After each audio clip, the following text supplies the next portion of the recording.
As I had said on the call today, that April and I are getting married this Friday. And so I said to her a couple of weeks ago, I said, honey, I'm really good dancing. Well, I like to think I'm good dancing, but like disco, disco Darryl shows up. So we got to do our first dance. We're going to be holding hands. I'm afraid I'm going to look like somebody in the insane asylum rocking back and forth. So I said, maybe we should do something about it. What are we going to do? So she, within like 15 minutes, she had scheduled dance lessons for us. And so we've taken 3 dance lessons. And I learned something about taking dance lessons with a partner. I want to share with you what I learned. Number 1 is someone needs to lead. If you're not leading, then the other person automatically is leading.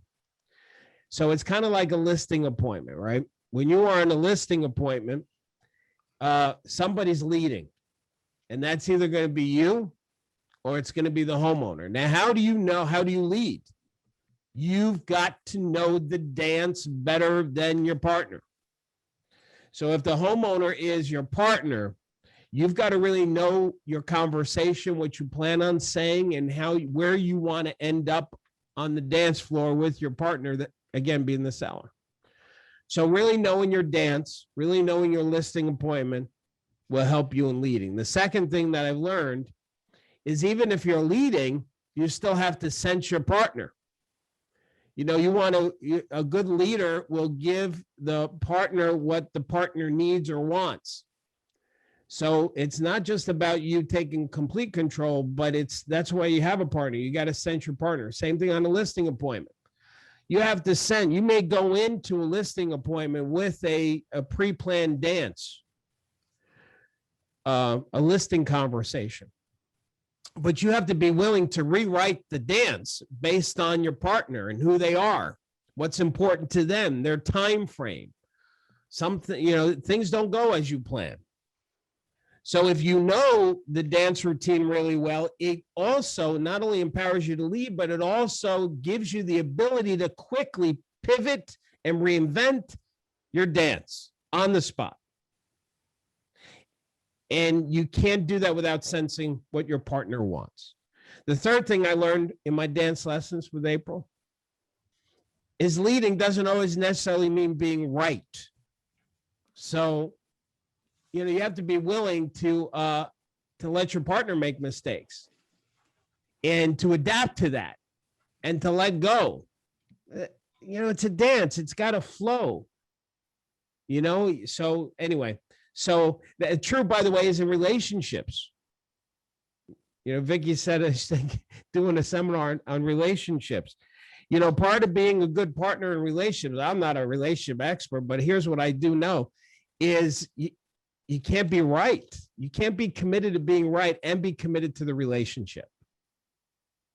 You cannot be committed to being right and be committed to the relationship at the same time. Sometimes when you're committed to the relationship, you just let go of being right, but what you think it should look like and what your partner should be doing. You accept your partner for all that they are and all that they are not.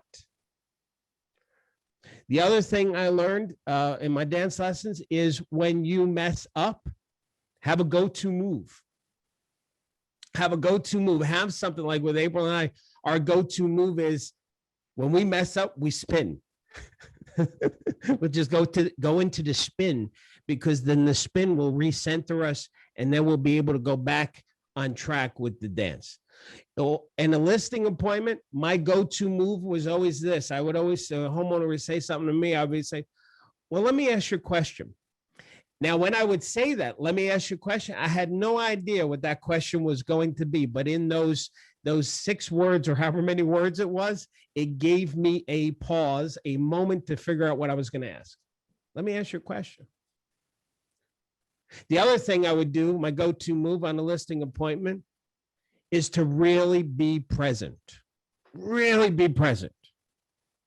Like when when I felt like I was losing control of the conversation and I wasn't saying the right things or doing it the right way, I would just throw it all away. I would throw away being right. I would throw away the dialogue. I would throw away the analogies.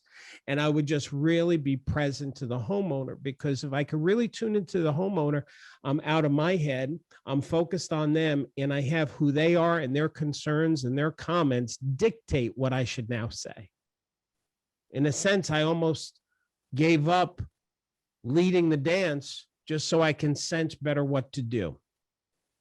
The last thing I've learned in my dance lessons with April is it's really fun dancing with the person that you love.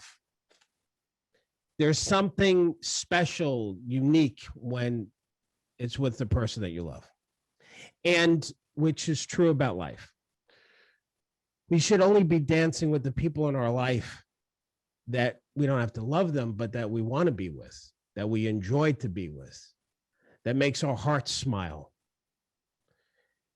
If somebody doesn't make your heart smile, don't dance with them. Don't participate with them. Don't be in a relationship with them.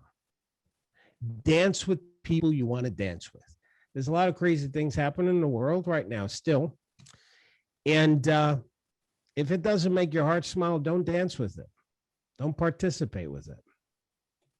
So, dance with the people you love. That's it for me.